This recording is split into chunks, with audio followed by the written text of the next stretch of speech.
Hello friends, welcome on my YouTube channel Educare GS. और आज हम करेंगे एग्जाम की दृष्टि से top most important GK GS questions. तो सेशन को स्टार्ट करते हैं। Let's start.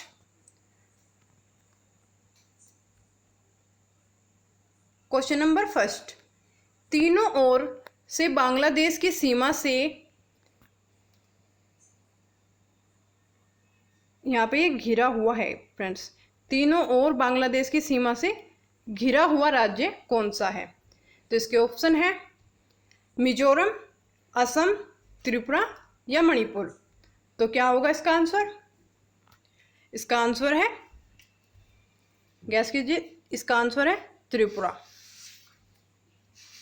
त्रिपुरा जो है वो बांग्लादेश की सीमा से तीनों ओर से घिरा हुआ है। चलते हैं अपने नेक्स्ट क्वेश्चन पर। फ्रेंड्स, इसे ऐसे भी याद कर सकते हैं जैसे त्रिपुरा यानी तीनों ओर से, त्रि मीन्स तीन और पूरा हुआ यानी पूरा हुआ, तो तीन ओर से पूरा हुआ राज्य, तो ये होगा त्रिपुरा। और ये काफी एग्जाम में पूछा जा चुका है। चलते हैं अपने नेक्स्ट क्वेश्चन पर। कावेरी नदी जल विवाद मुख्यतः किन दो राज्यों के मध्य है? कावेरी नदी जल विवाद मुख्यतः किन दो राज्यों के मध्य है? तो इसके ऑप्शन है कर्नाटक और केरल, तमिलनाडु और केरल, आंध्र प्रदेश और केरल, कर्नाटक और तमिलनाडु। तो क्या होगा इसका आंसर? गैस कीजिए। और ये भी काफ़ी इम्पोर्टेंट क्वेश्चन है, और ये कावेरी नदी जल विवाद जो है वो काफ़ी चर्चा में रहता है और काफ़ी एग्जाम्स में पूछा जा चुका है। तो फ्रेंड्स, क्या होगा इसका आंसर?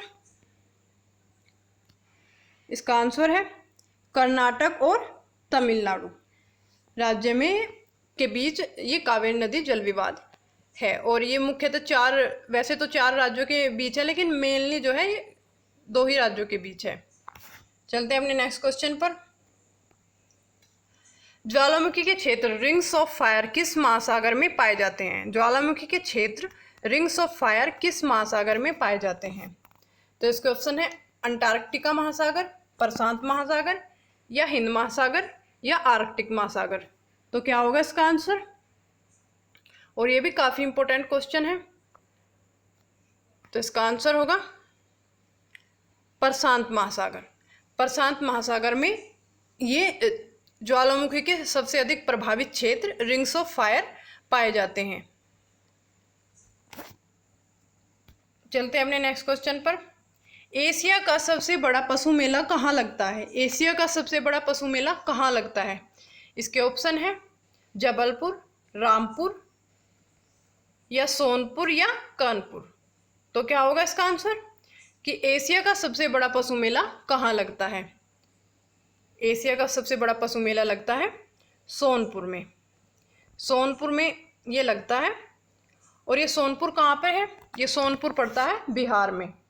फ्रेंड्स, इसे कई तरह से घुमाकर पूछा जाता है, जैसे कि स्टेट के हिसाब से पूछे तो ऐसे दे देगा कि ये एशिया का सबसे बड़ा मेला, पशु मेला कहाँ लगता है, तो बिहार में लगता है, इसका तब बिहार आंसर होगा। और इसे क्षेत्र के अकॉर्डिंग भी दे देता है, जैसे इसका हरिहर क्षेत्र में लगता है, ये हरिहर क्षेत्र के सोनपुर जिले में लगता है। तो चलते हैं अपने नेक्स्ट क्वेश्चन पर। और ये काफ़ी इम्पोर्टेंट क्वेश्चन है, बहुत बार पूछा जा चुका है ये। चलते हैं अपने नेक्स्ट क्वेश्चन पर। चरकुला क्या है? चरकुला क्या है? तो इसका ऑप्शन है ब्रजभूमि का व्यंजन, ब्रजभूमि की वेशभूषा, ब्रजभूमि का गीत या ब्रजभूमि का नृत्य। तो क्या होगा इसका आंसर? और ये क्वेश्चन भी काफ़ी रिपीटेड है, और ये यूपीएससी लेवल तक आईएएस पीसीएस की एग्जाम में भी काफ़ी बार पूछा जा चुका है। तो क्या होगा इसका आंसर? और बच्चे काफ़ी इसमें विचलित हो जाते हैं। तो इसका आंसर है ब्रजभूमि का नृत्य। चरकुला जो है वो ब्रजभूमि का नृत्य है। चलते हैं अपने नेक्स्ट क्वेश्चन पर। निम्नलिखित में से किस स्तर पर जाने पर ओजोन परत में छिद्र की संज्ञा दी जाती है? किस स्तर पर जाने पर ओजोन परत में छिद्र की संज्ञा दी जाती है? तो यह है 100 DU। यहाँ पर DU का जो DU का मीन्स जो है वो है डोब्सन यूनिट। डोब्सन ने जो है अंटार्कटिका में ओजोन छिद्र का पता लगाया था और ये ब्रिटेन के थे, तो इन्हीं के नाम से जो ओजोन परत की मापने की इकाई है उसे डोब्सन नाम दे दिया गया। तो इसका ऑप्शन है 100 डोब्सन यूनिट, 200 DU, 300 DU या 400 DU। तो क्या होगा इसका आंसर? तो इसका आंसर है 200 DU। 200 DU यानी 200 डोब्सन यूनिट का छिद्र होने पर ही ओजोन में छिद्र की संख्या दी जाती है, इससे कम में नहीं दी जाती। चलते हैं अपने नेक्स्ट क्वेश्चन पर। विश्व का एकमात्र तैरता हुआ राष्ट्रीय उद्यान कहाँ पर है? विश्व का एकमात्र तैरता हुआ राष्ट्रीय उद्यान कहाँ पर है? तो इसके ऑप्शन है मणिपुर, केरल, मेघालय या मिजोरम। तो क्या होगा इसका आंसर? ये भी काफ़ी इम्पोर्टेंट क्वेश्चन है और कई बार ये एग्जाम में रिपीट हो चुका है, और इसके जो आंसर है वो है मणिपुर राज्य में पाया जाता है। और मणिपुर राज्य में कहाँ पर पाया जाता है? ये मणिपुर राज्य में, ये भी काफ़ी इम्पोर्टेंट है कि कहाँ पर पाया जाता है। ये पाया जाता है लोकटक झील में। मणिपुर राज्य में एक लोकटक झील है,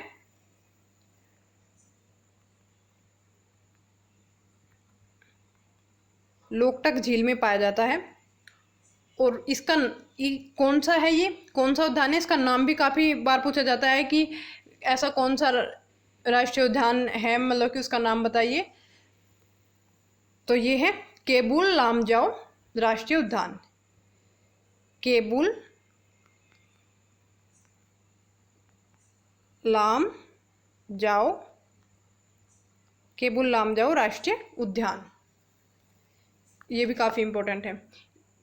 बाघ दिवस मनाया जाता है, बाघ दिवस मनाया जाता है, ये भी काफ़ी चर्चा में रहा है ये क्वेश्चन अभी हाल फिलहाल में ही, तो एग्जाम की दृष्टि से काफ़ी इम्पोर्टेंट क्वेश्चन बनता है ये। तो ऑप्शन है 23 जुलाई, 24 जुलाई या 27 जुलाई। तो क्या होगा इसका आंसर? या 29 जुलाई। तो इसका आंसर है 29 जुलाई। 29 जुलाई को मनाया जाता है हर साल। चलते हैं अपने नेक्स्ट क्वेश्चन पर। भारतीय जीएसटी किस देश की जीएसटी मॉडल पर आधारित है? भारतीय जीएसटी किस देश की जीएसटी मॉडल पर आधारित है? इसके ऑप्शन है फ्रांस, कनाडा, अमेरिका या ब्रिटेन। तो क्या होगा इसका आंसर? इसका आंसर है कनाडा। हमारा जो जीएसटी मॉडल है वो कनाडा के जीएसटी मॉडल पर आधारित है, क्योंकि हमारे जो संघ और राज्य का संबंध भी है वो कनाडा से ही लिया गया है, तो इसीलिए ये जीएसटी मॉडल भी कनाडा के मॉडल पर ही आधारित है। चलते हैं अपने नेक्स्ट क्वेश्चन पर। मानव शरीर सबसे ज़्यादा किससे ऊर्जा प्राप्त करता है? मानव शरीर सबसे ज़्यादा किससे ऊर्जा प्राप्त करता है? तो इसके ऑप्शन है वसा, प्रोटीन, कार्बोहाइड्रेट या विटामिन। तो क्या होगा इसका आंसर?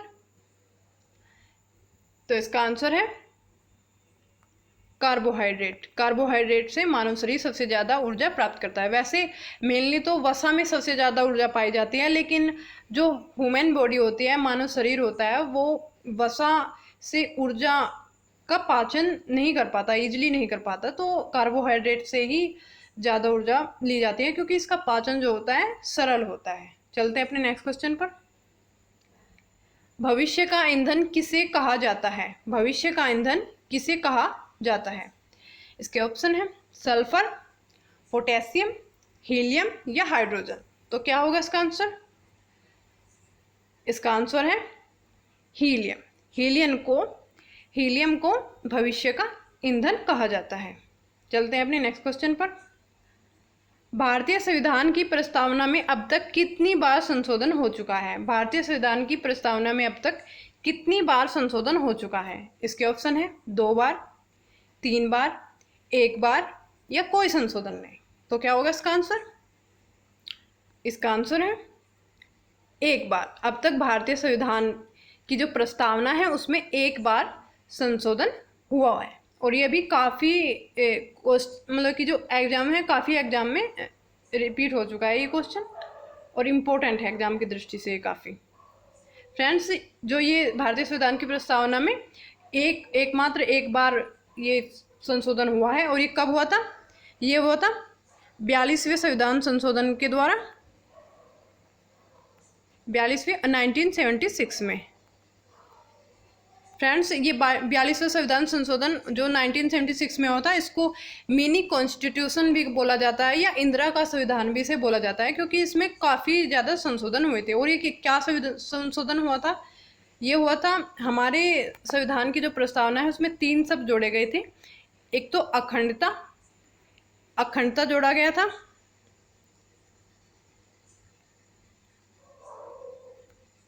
और एक जोड़ा गया था समाजवाद,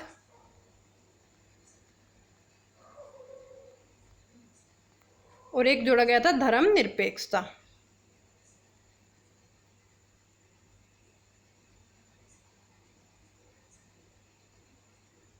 धर्मनिरपेक्षता, ये 3 शब्द जोड़े गए थे। और ये देखिए फ्रेंड्स, ये भी 1 क्वेश्चन, 2 क्वेश्चन, 3 क्वेश्चन, ये इससे 3-4 क्वेश्चन हो गए, और ये सारे ही क्वेश्चन इंपॉर्टेंट हैं। चलते हैं अपने नेक्स्ट क्वेश्चन पर। जैविक घड़ी किस ग्रंथि को कहा जाता है? जैविक घड़ी किस ग्रंथि को कहा जाता है? तो इसका ऑप्शन है एड्रिनल ग्रंथि, पीयूष ग्रंथि, थायराइड ग्रंथि या पीनियल ग्रंथि। तो क्या होगा इसका आंसर? इसका आंसर है पीनियल ग्रंथि। पीनियल ग्रंथि को जो है वो जैविक घड़ी कहा जाता है। और ये जैसे कि हम जैसे किसी का कल एग्ज़ाम है तो हम ऑटोमेटिकली सुबह जल्दी उठ जाते हैं, हमें हमारे अंदर एक अलग से सेंस मतलब कि उपलब्ध हो जाती है, अवेलेबल हो जाती है कि हम अगर हमारा सुबह मान लो 7 बजे एग्ज़ाम है तो हम 4 बजे उठ जाते हैं। और यदि हम जैसे है कि दोपहर को जितने बजे भोजन करते हैं, कुछ लोग जल्दी कर लेते हैं, कुछ लेट करते हैं, तो उसी के अकॉर्डिंग हमें भूख लगती है। तो जैविक घड़ी इस तरह से काम करती है और ये पीनियल ग्रंथि में पाई जाती है। चलते हैं अपने नेक्स्ट क्वेश्चन पर।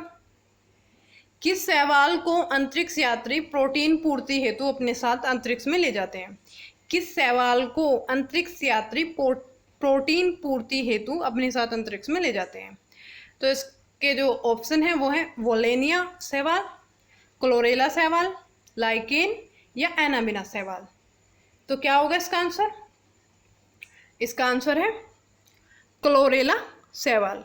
क्लोरेला शैवाल को अंतरिक्ष यात्री जो है वो अपने साथ ले जाते हैं, क्योंकि इसमें प्रोटीन की मात्रा जो है काफ़ी हद तक मतलब काफ़ी ज़्यादा पाई जाती है, इसीलिए इसकी प्रोटीन की पूर्ति हेतु इसे अंतरिक्ष यात्री अपने साथ ले जाते हैं। चलते हैं अपने नेक्स्ट क्वेश्चन पर। पर्यावरण मित्र गैसोहोल किसका मिश्रण है? पर्यावरण मित्र गैसोहोल किसका मिश्रण है? तो इसके ऑप्शन है petrol plus ethanol, petrol plus acetone, petrol plus hydrogen, petrol plus helium. तो क्या होगा इसका आंसर? और ये भी काफ़ी इंपॉर्टेंट क्वेश्चन है फ्रेंड्स। तो इसका आंसर है petrol plus ethanol. Petrol plus ethanol जो है इसके मिश्रण को गैसोहोल कहा जाता है और पर्यावरण मित्र भी बोला जाता है, क्योंकि ये पर्यावरण को इतना ज़्यादा अफेक्ट नहीं करता है। और इसमें ये कितनी मात्रा में होता है? पेट्रोल तो होता है 90% और इथेनॉल होता है 10%। इसके संयुक्त मिश्रण को गैसोहोल के नाम से जाना जाता है। तो ये थे हमारे top most question GK GS के। और